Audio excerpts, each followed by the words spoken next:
A velocidade da expansão da soja no mundo, no Brasil e mais precisamente na Amazônia assusta e impressiona. O modelo da monocultura agride a biodiversidade e deixa um grande rastro de destruição. As tecnologias adotadas desempregam muitos trabalhadores rurais e a utilização de grande quantidade de agrotóxicos preocupa estudiosos, lideranças e, principalmente, as populações locais diretamente atingidas. Cultura milenar do Oriente, a soja passou a ter importância na produção e comercialização de alimentos no mundo na década de 50. Até 1920, a soja era cultivada somente na China. Após a Segunda Guerra Mundial, os Estados Unidos passam a ser o principal exportador mundial de soja e, junto com ela, a tecnologia e o padrão de consumo norte-americano. A partir daí, o que se observa é a presença crescente em todo o planeta das empresas multinacionais de alimentos sediadas nos Estados Unidos, que expandiram rapidamente o seu plantio e ultrapassaram a China, que optou por abastecer seu mercado interno. Nas décadas de 50, 60 e 70, os Estados Unidos, sozinhos, já dominavam mais de 75% da produção mundial de soja. Mas no começo dos anos 70, problemas climáticos nos Estados Unidos impulsionaram a produção de soja no Brasil, Argentina e Paraguai. As Américas do Norte e do Sul, juntas, concentram atualmente cerca de 85% da produção mundial. Entretanto, nos anos 90, cai a produção norte-americana, em média 4% ao ano, enquanto que na América do Sul cresce 17% ao ano. Crescimento que se deu, sobretudo, na Argentina, Brasil, Paraguai e Bolívia. Hoje, os maiores produtores de soja do mundo são os Estados Unidos, Brasil e Argentina, concentrando juntos 80% de toda a produção. O sucesso da soja é decorrente das múltiplas aplicações a partir da sua industrialização. Ela pode resultar em ração para porcos e frangos criados em regime de confinamento e para o consumo humano, fruto de um processo de globalização dos padrões e hábitos alimentares. A soja começou a ser plantada no Brasil no início do século XX, a partir do Rio Grande do Sul. Até 1950, era utilizada por pequenos criadores, como fonte de proteínas na alimentação de suínos e como adubo. Os especialistas afirmam que a produção de soja em escala comercial está relacionada com a introdução da chamada Revolução Verde, com ampla mecanização e utilização de produtos agroquímicos e forte apoio do governo sob a forma de créditos subsidiados.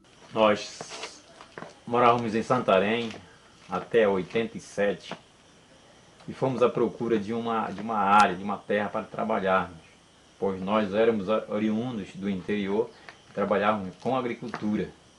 Então, depois que perdemos o emprego, queremos voltar para a profissão antiga. E fomos para Belterra, à procura de comprar um terreno, e conseguimos comprar um na comunidade de Tracuá, uma comunidade muito acolhedora. E lá nós conseguimos comprar esse terreno que tinha 26 hectares.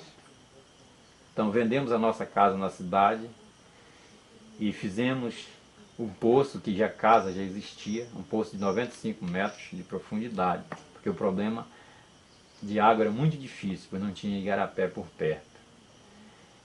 E lá nós começamos a construir a nossa vida, começamos a plantar. Trabalhávamos com pequena horta, com roça de mandioca e seus derivados a gente aproveitava, também com maracujá e com outras culturas diversas para o sustento da própria família. A partir da segunda metade da década de 90, a produção e o consumo de soja tomam um novo impulso no Brasil e no mundo, em um ritmo acelerado que perdura até hoje. principalmente após estímulos governamentais como a Lei Candir, de 1996, que possibilitou o aumento das receitas dos exportadores de grãos, na medida em que desonerou do ICMS as exportações agrícolas. Essa lei provocou a diminuição das exportações do óleo e do farelo de soja, favorecendo a exportação de grãos. Novos investimentos feitos também por financiamentos bancários beneficiaram principalmente as grandes propriedades. Então, quando começamos o nosso trabalho, a gente começou a se envolver também com a comunidade. Nessa época, a comunidade existia 45 famílias quando chegamos. Então, toda a agricultura era agricultura familiar, no cultivo de mandioca, de feijão, de arroz, de melancia, tomate. E nós tomamos também tudo isso. Aí que começamos então a ter os resultados. Então toda a comunidade trabalhava em função disso. E nossos filhos também nos ajudavam num certo período do dia. À tarde iam para a aula, que era em Belterra, a mais de 18 quilômetros de distância. A soja é produzida hoje em todas as regiões do Brasil, presente em 18 das 27 unidades da federação, apresentando algumas características regionais diferenciadas, dentre as quais destacamos o tamanho das propriedades e o tamanho da produção. A região Centro-Oeste é a maior produtora, respondendo quase que pela metade da colheita de todo o país. E juntamente com as regiões Norte e Nordeste, deve seguir apresentando o crescimento acelerado da produção de soja. Nestas regiões de Cerrado e Floresta Amazônica, prevalecem as grandes propriedades, diferente da produção no Sul, onde predominam pequenas propriedades. E aí quando foi numa época, em meados de 2000, 2001, chegou os empresários do sul do país, oferecendo dinheiro por terra, quer dizer, chegaram comprando terra. Então, a maioria da comunidade, por não ter conhecimento de dinheiro, na verdade, né, se empolgou pelas ofertas feitas, apesar do que não tinham conhecimento, né, do valor que se estava se oferecendo. O valor daquilo que se tinha construído antes, da sua propriedade, das suas plantações. Eles não colocaram o valor, só olhavam só na questão do dinheiro. Quando eles chegaram, né, nesse meado de 2000, os primeiros terrenos foram comprados a R$70 a hectare. E logo depois foi para 100, e assim foi subido para 500, 600.